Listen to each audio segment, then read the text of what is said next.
let's go back 4 years. Mm-hmm. Me and you first met working. I was a sales account manager or something like that. Yeah.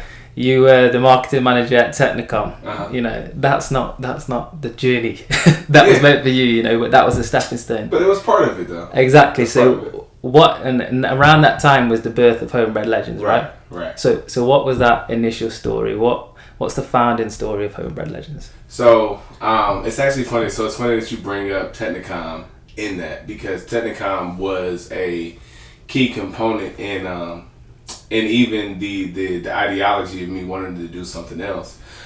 Because quite honestly, it was July of 2017, and I remember like it was yesterday, and I had a rough day at work. And you know, typically while I was there, I would you know, I didn't always see eye to eye with the ideologies of corporate or you know, the people that work there all the time. So it was just a lot of uphill battles for me, especially at the time. I want to say being 25 years old. I may have just turned 26. So I wasn't like the most, I wasn't the happiest that day. And I just remember working out that night. And my mentality for the longest had been because of the marketing experience that I gained, and because I was good at what I was doing and kind of changing that culture in the way that even an industry like technology was being looked at. I started to feel like I could do this and I could push my own product. I just got to figure out what my product is. And I've always been somebody who's always been into fashion.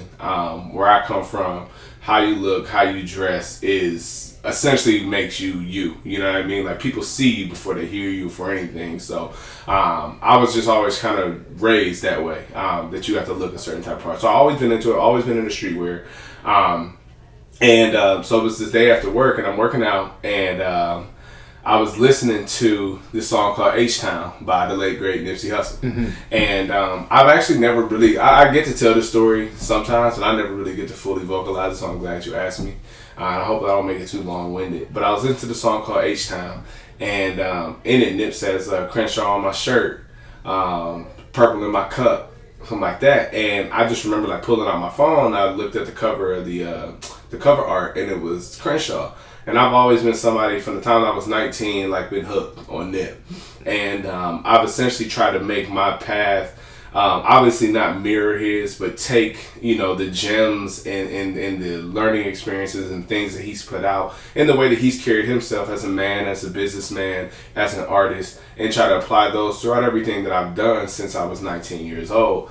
And I just remember pulling out that album cover, seeing it was on Crenshaw. He had on this Crenshaw shirt, he had this Crenshaw hat, and like right at that point I was just like, man, like, I want a Crenshaw shirt. But where I'm from, we have a lot of pride in where we're from. I'm from Cleveland Heights, Ohio, which is, we just call it the Heights, because there's Maple Heights, there's Bedford Heights, there's so many other heights. We're the only Cleveland Heights, so you can't just say Cleveland. So we've always been the Heights. You know, it's one of the biggest cities, one of the biggest suburbs in Cleveland.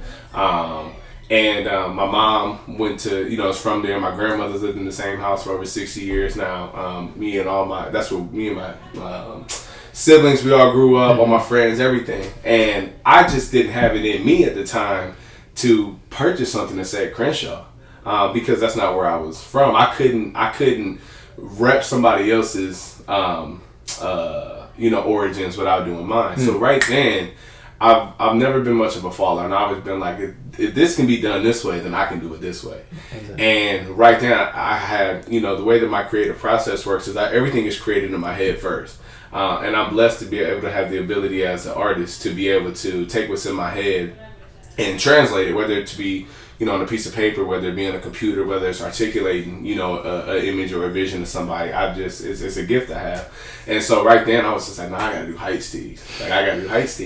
And at first that's what I was gonna do. And I was just like, I'm just gonna do Heights tees. And I know that if I can get these moving throughout the city, everybody wants to rep where we're from. Everybody's got all this pride.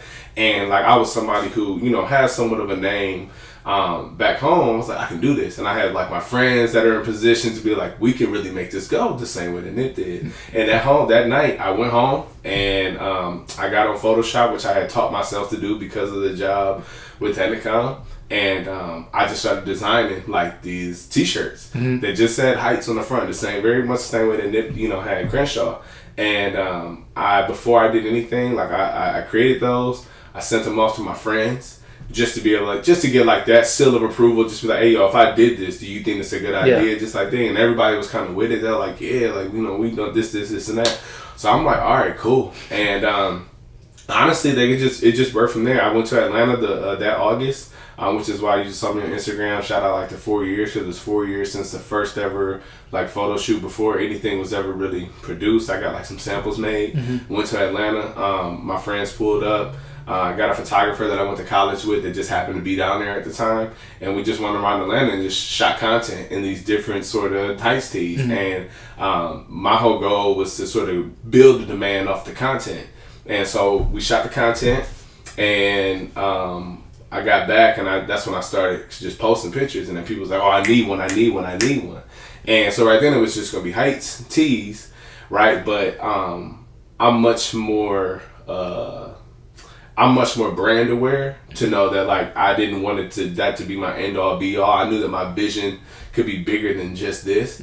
But I wanted to always associate something with the H. And it's funny because I had Facebook messages from 2011 talking with a tattoo artist from back then about this H idea, about how I can't remember if it was like a magazine or something I wanted to do just about like hometown people or something like that. But I wanted to be centered around an H because I went to Cleveland Heights High School. And is that H? Is it the H I'm seeing and the hats above you and that? Did you create that H, or is that the H of like the high school Heights or something? Or? It's definitely not the high school H. It's an ancient H that I kind of just modify like the length and just to make it so that if somebody else would ever use this font or somebody else had a design, I can always be like, that's not mine. You know what I mean? Just because, just a little bit of stretching it out vertically. Yeah. Just to be able to be like, that's my H. So, I've seen H's of that type other places, and people send it to me, they're like, that's not mine. So you can't really copy that, because unless you have the exact specifications, you can't do that. And so I was playing with these H's, and I'm just thinking like, I remember being at the Mercedes-Benz Superdome in Atlanta and seeing they had this wall that said Hometown Legends, and it was just a bunch of helmets of like people that were from the city of Atlanta that had made it big or whatever. So I knew like hometown, and legend is my favorite word. I think that is what we should all like strive for, or at least what I strive for. Like when you leave this earth, I think the highest sort of like call of dignity is something I can give you, but like legend. You're a legend. Yeah, because everybody can't get that. Everybody will say that, but I think that there's a lot of power in that word. And so I was always trying to figure out how, and then it was just like T.I. has a song where he says, I'm A-Town born, A-Town bred. When I die, I'll be A-Town dead. And I used to rap in college just for fun. And I just remember saying, I'm Heights born, Heights bred. When I die, I'll be Heights dead. And at that point, when I was thinking of this, it all came together, honestly. And it was just, I created a word that doesn't get said, that isn't too familiar in the English language, quite honestly. It's not an everyday thing. So it just became Homebred Legends, which is the way that all, came about. So I came up with that name. Once again, I shout out to my friends, like, what do y'all think of these names? Whether to make it Legend plural or Legend singular. They like Legend singular. And from there, like, I was off, and I was just like, I'm going to do it. Yeah. So, yeah, when I first started off, I was trying to figure out whether I just wanted to do clothes, whether I wanted to make it more like a news outlet, kind of like a hot new hip hop, or kind of like a teen, whatever it may be, just to do like stories, like what you're doing, things like that. I played around with it because I wanted to really expand on the idea of, breaking down what a homebred legend is, so that testing the waters as well as absolutely. So I can look at everything. What's good people?